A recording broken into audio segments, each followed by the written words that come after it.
Yo, guys, welcome in. So, today we're obviously going to discuss FOMC, what happened, and what we're expecting going into the rest of the week. Obviously, we still have a bunch of things to happen this week. Today, obviously, though, was FOMC. Pretty lackluster, to be honest, because most FOMCs in the past have had a lot more movement. Yeah, we had a little pump. I'll show you where we ended up rejecting today. And then obviously tomorrow is Thursday, and we have Apple and Amazon earnings after hours. We'll sprinkle in a little jobless as well. But the key with tomorrow is it is the day before the granddaddy of all red folder news is, and that is non-farm payrolls on Friday. So it might be a little choppy going into tomorrow, but we'll see. I mean, I've seen some great days in the past, but with Apple and Amazon also reporting, the markets may stay kind of flat. But this is what I'm looking at on the higher time frame. Let's just get right into the chart, shall we? So what I'm looking at going into tomorrow. Obviously, you guys know this is good. This is kind of what I expected, right? We knew we had. Let's get rid of this. We knew we had a daily fair value gap here, and we expected this to happen. Yeah, we had that SMT with ES, but um, so and then we got up here, and then this morning I was like, okay, well, 50%. What we were down here this morning, 50% moved down from 484 or so because we dumped about an 88, about 80 more points yesterday, and then so that brought that brought our 50% down to about this 405 level. Well, that daily FVG sat right at 390, so it's just kind of weird how they both sat there, but what I'm first thing I see is we respected CE of that daily FVG, right? We kind of rejected right there at CE today.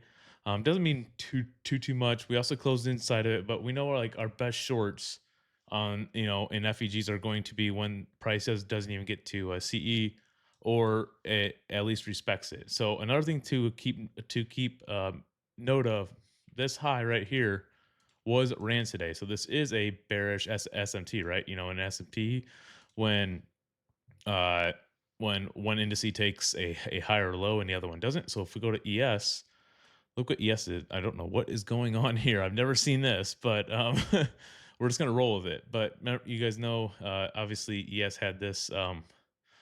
This is really bugging out here. But all right, we're just gonna roll with it. I don't know if it has to do with my split screen that I have for my S&P screen or what, but the big thing that I was watching today after we kept pumping after Powell came on stage. There we go. All right, I don't know what that was. Sorry, guys. But we had actually I think it's still messed up. But look at this. We had this liquidity void up here. Liquidity void where basically there's not even a wick, right? We just have nothing there. And we also have a candle with a no wick, and we know those tend to be liquidity draws. So was watching this, thanks to Marshall actually for pointing it out. I didn't see it until he pointed it out. But look where ES drew to. Drew right into here, right at the bottom of this candle here, and then let's draw the order block here. So if we draw the order block here, you'll see the order block rejected right here at CE or mean threshold, whatever you want to call it, 50% of ES here. So for ES to continue to be bullish, I need to see displacement up through this volume imbalance and up through this order block. So I'm about to get out the ES chart, I promise. But so for ES to continue to be bullish, I need to see displacement through here. Simple as that. Going back to NQ, but what I'm saying is daily highs, right? This is a daily bearish SMT now, where we could get some kind of a retracement. Remember a few days ago where ES took this daily high and got in the daily FVG, and then we got a nice 50% down, right? We actually came down and swept these lows off of that SMT. So we could go down and take the final, because remember what I'm kind of looking forward to was I wanted FOMC to bring us up into this daily FVG, potential move down, maybe a 50% back up, and then go down and then end up sweeping, this final sell side down here at that 486 level down here. So still think that's possible, but we now have something else in our way. So with this candle close over this down candle, we now have a daily order block. So we could see something like boom, boom, and then continue higher, and then guess what? Back up to this daily FEG. It's all going to depend. I do think we get some kind of pullback potentially down to this daily order block. If we bounce here, then obviously I think we're going back up. We're going to violate this daily order block here. And I think we're going to go back up to this daily FEG sitting here. So that's what I'm looking for. I need to see this daily order block. If we start really crushing through it, because remember we had a daily order block here too, right? We This candle right here closed above, and then what happened? We respected it to here, and then the next day we just crushed through it. If I see this, then that tells us, that this low down here is the next draw on liquidity, and it could be either Apple, Amazon. Like guys, we have a lot of news and earnings left. A lot can happen. So best is just we'll see what tomorrow gives us, and then obviously if we get some kind of wick down to here prior to NFP, I'm gonna be bullish for NFP. Or if like tomorrow brings us down to here, we'll see what Apple and Amazon give us, and then potentially NFP could be boom down here, the data release, and then push back higher. So these are a bunch of things that can play out, the rest of the week. But that's why we react and not predict. These are just things that I'm seeing here. I'm not predicting anything, just things that I would like to see. Just because where we are delivering from is it's kind of weird. Like we all we did was sweep this daily low, and then we bounced. But I want to see like if we're gonna make a big move down like this, I want to see like some kind of weekly low, which we have at this low down here swept before continuing higher. Like maybe I want to see like, okay, we sweep this low, refill, rebalance this daily FVG, or this weekly FVG that's untapped, and then push back higher. So something like boom, boom, boom, down to that low inside that weekly FVG, and then we get a move back up to all time highs. Kind of what I'm thinking. But like I said, it all depends here. The fact that ES rejected up there and we respected CE still keeps me a little more bearish that this is just a 50% retrace on a higher time frame sell model, and then we just continue back down, boom, buy side, and then sell side of the curve finishes down here potentially. So that's what the last thing that I want to finish with here is we are stuck between two higher time frame PD arrays, right? So let's go to the weekly. Another thing to note, before we take that 486 level down here, we could get a move all the way back up to what we have a weekly FEG thing up here, kind of a weekly BPR. Like like not worst case, but like max pain, I guess is the better word. Is we get a move up here on the higher time frame, a move down, a 50% back up. Like this could take a couple, a week or two to play out, and then we end up coming down here to take that 46. So it's gonna be, what I mean, something like this nature. Because right here would have been your weekly breaker structure down.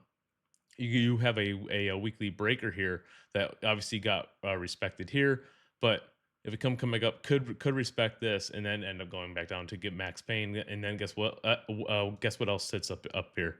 That daily fair value gap that's also untapped. So watch that. But anyway, that was a little something extra.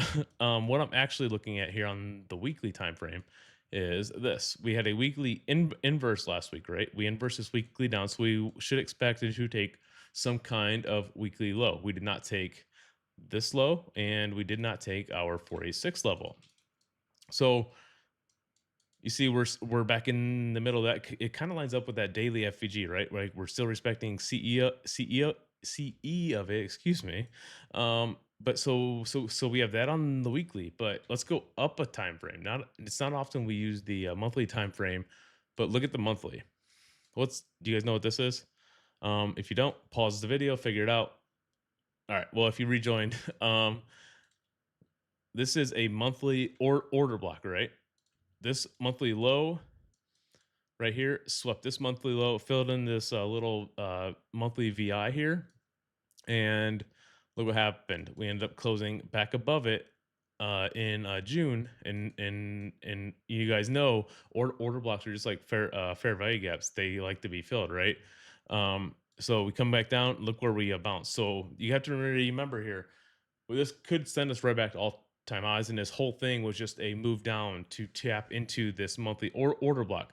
I would have liked to see us take this monthly low before before going higher. We still hold this monthly, but you still see like price held here. So we could see a move back down to sweep this monthly low.